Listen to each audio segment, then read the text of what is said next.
एक दिन यशोदा मैया लाला को अपनी गोदी में सुलाए रही, तो लाल जी अभी तोतला तोतला बोलते हैं। यशोदा मैया तो बोले, मैया मुँह को नींद ना आवे, तू मुँह को कोई कथा सुनाए कर रात्रि में। तो यशोदा मैया अपनी गोदी में लाला को सुवाए करके और राम कथा सुना रही है, श्री राम जी का चरित्र सुना रही है ठाकुर जी को। कृष्ण करणामृत में बहुत सुंदर वर्णन किया गया है इस सुंदर भाव का कि रामो नाम बभूवहुं तदवला वाचा सीतेति हुम तो पितु। कितना सुंदर भाव है, बहुत ध्यान से सुनना। ठाकुर जी गोद में लेटे हैं और यशोदा मैया उनको कथा सुना रही हैं। रामो नाम बभूवहुं तदवला, लाला एक राम नाम के राजकुमार है। सो ठाकुर जी करें हूं करके सुन रहे हैं। सीते तुम तो पितुर, उनकी पत्नी को नाम सीता है। तो ठाकुर जी करें रामो नाम बभूव हुम तदवला। ठाकुर जी हुंकार भर करके स्वीकार करते हैं मैया की कथा को। वाचा पंचवटी विहरतः, ठाकुर जी के बोले पिता की आज्ञा मान करके इनको वन में जानो पड़ो। अपनी पत्नी के साथ एक दिन पंचवटी पे घूम रहे थे। तामा हरद रावण, और वहां पंचवटी पे एक राक्षस आयो, वाको नाम हतो रावण। ठाकुर जी बोले और वह रावण ने आकर के सीता जी को हरण कर लियो। अब की बार ठाकुर जी ने हूं नहीं किया, यशोदा मैया की गोद में पड़े पड़े यशोदा मैया को पल्लू पकड़ लिया ठाकुर जी ने कस के। और फिर क्या हुआ? निद्रार्थम जननी कथामिति हरे हुंकारत श्रवणतः।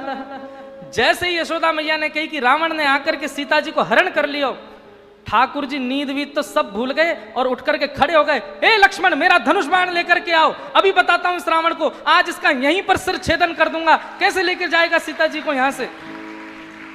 ठाकुर यशोदा मैया को, लाला लाला मेरा धनुष बाण कहां है? आज इस रावण को मैं यहीं देख लूंगा, ये मेरे सामने से कैसे ले? उस दिन तो मैं कहीं और चला गया था तो सीता जी का हरण कर लिया इसने, आज ये नहीं कर पाएगा। यशोदा मैया ने ठाकुर जी को पकड़ा, हृदय से लगा में। ठाकुर जी निकल निकल के भागे, बोले आज इस रावण को नहीं छोड़ू। लाला लाला शांत है। अरे लाला तू तो मेरो लाला है। ठाकुर जी को अचानक याद आई, अरे मैं तो कृष्ण हूं।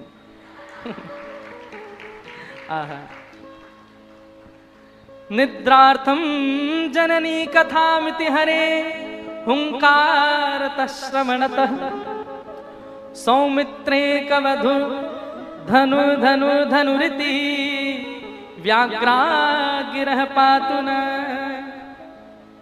इस प्रकार ठाकुर जी कभी कभी आवेश में आ जाते, भूल जाते कि मैं कृष्ण हूं।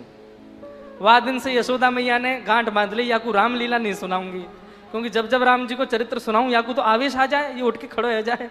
ऐसे ठाकुर जी की मधुर लीला। नन्हे से गोपाल जी, मैया यशोदा खूब आनंद कराती है ठाकुर जी को, हृदय से लगा करके खूब प्रेम करती है ठाकुर जी को। भगवान ऊधम करते हैं। श्रृंग्यग्निडंश्च जलद्विज कंटकेभ्य क्रीडा परावति चलौ सुसुतौ निषिद्धुम गृह्याणि कर्तुमपि यत्र न तज्जनन्यो शोकात् आपतुरलं मनसो वतस्थान। ठाकुर जी बड़े बड़े ऊधम मचाते हैं, लेकिन प्रथम करी हरि माखन चोरी। ठाकुर जी ने माखन चोरी क्यों करी? वाक्य पीछे को कारण कहा है।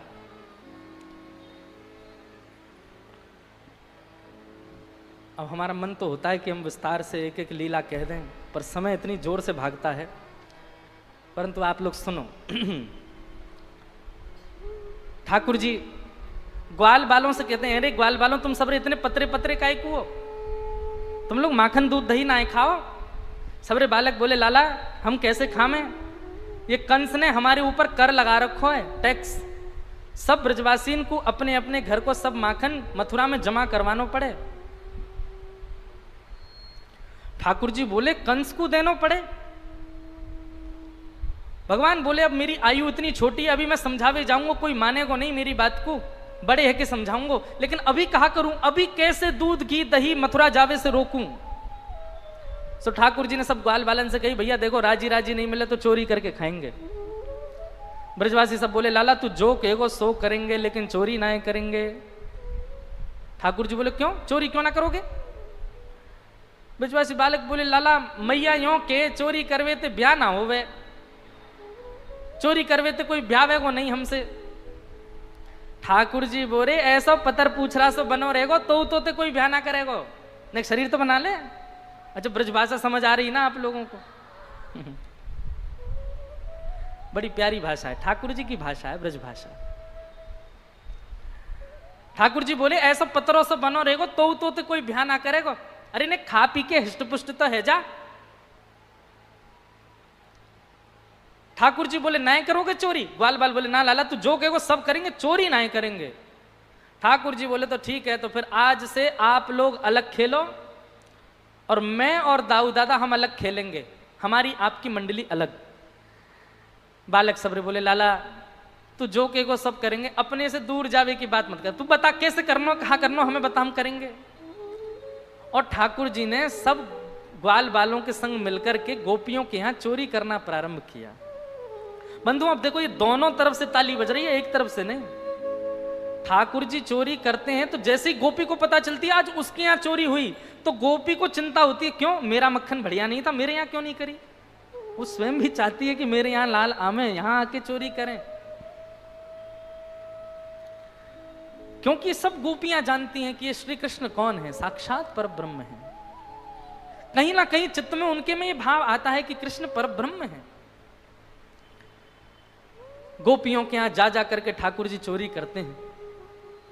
आहा, एक गोपी ने दूध में बढ़िया मिश्री डाली और मिश्री डाल करके दूध औटायो, औटा करके दूध को जमा के दही बना दियो, मिष्टी दही, मीठो दही जमायो। और मीठो दही जमा करके गोपी ने ऐसी जगह रखो कि लाला को मिलेगा ही नहीं। कहाँ रखो? मटकी रख करके और वाके ऊपर सुंदर एक बैठवे को मूढ़ा रख के वापस स्वयं बैठ गई। ठाकुर जी आ गए। ठाकुर जी आकर बोले और भाभी जी कहाँ हेरो है? गोपी बोली कछु ना हेरो, लाला तू कैसे आए हो यहाँ पे? ठाकुर जी बोले सुगंधी आ रही है, कहीं पे ऐसा लग रहा है कि चेंटी लगवे वारी है बहुत जल्दी। गोपी बोली लाला मैंने आज मीठो दही रखो है, लेकिन मैं तो को शर्त लगाऊं, यदि तेने ढूंढ लियो तो सबरो तेरो, और यदि तू नहीं ढूंढ पायो तो आज के बाद वचन दे तू मेरे यहाँ चोरी ना करेगो। ठाकुर जी बोले देख हम ते शर्त मत लगावे। गोपी बोली ना तो ती शर्त लगाऊंगी, यदि तेने ढूंढ लियो तो पूरा दही तेरो, और यदि तू नहीं ढूंढ पायो आज तो आज के बाद मेरे घर चोरी ना करेगो। ठाकुर जी बोले ठीक है लगी। इतने में ही भगवान ने कहा कियो, ग्वाल बाल सब संगे है। अच्छा इतने ट्रेंड हो गए हैं कुछ ही दिनों में कि इशारों से ही समझ जाते हैं सब ग्वाल बाल ठाकुर जी क्या कह रहे हैं। वर्णन करते हैं शुकाचार्य जी, वत्सान मुंचन क्वचित समय क्रोश संजात हास। ठाकुर जी ने सब ग्वाल बालों को इशारा किया। क्या इशारा किया? बोले शाम का समय हो गया है, गैया दोहने का समय हो गया है, बाहर जाओ और गायों के सब बछड़ा बछिया खोल के भाग जाओ, सब रो दूध बछड़ा बछिया पी जाएंगे, दूध काटवे को मिलेगा ही ना। इतने में ग्वाल बाल दौड़ करके गए और गौशाला में जाके सब बछड़ा बछिया खोल दिए और बछड़ा बछिया अपने अपने मैयान के थनन के मुख में लगा करके और पीन लगे। इतने में ही सब ग्वाल बाल आए, अरे गोपी तू यहां बैठी है, मां तेरी गैयान को सबरो दूध पी गए बछड़ा बछिया। गोपी ने उठ करके खिड़की में से देखी तो सब बछड़ा बछिया दूध पी रहे हैं, तुरंत भागी गौशाला को। ठाकुर जी ने मूढ़ा उठा के दूर किया और मिष्टी दही गोद में लेकर बोले हम तो शर्त लगावेगी हैं, लेकर के बैठ गए। ऐसो ऐसो उधम मचावे ठाकुर जी।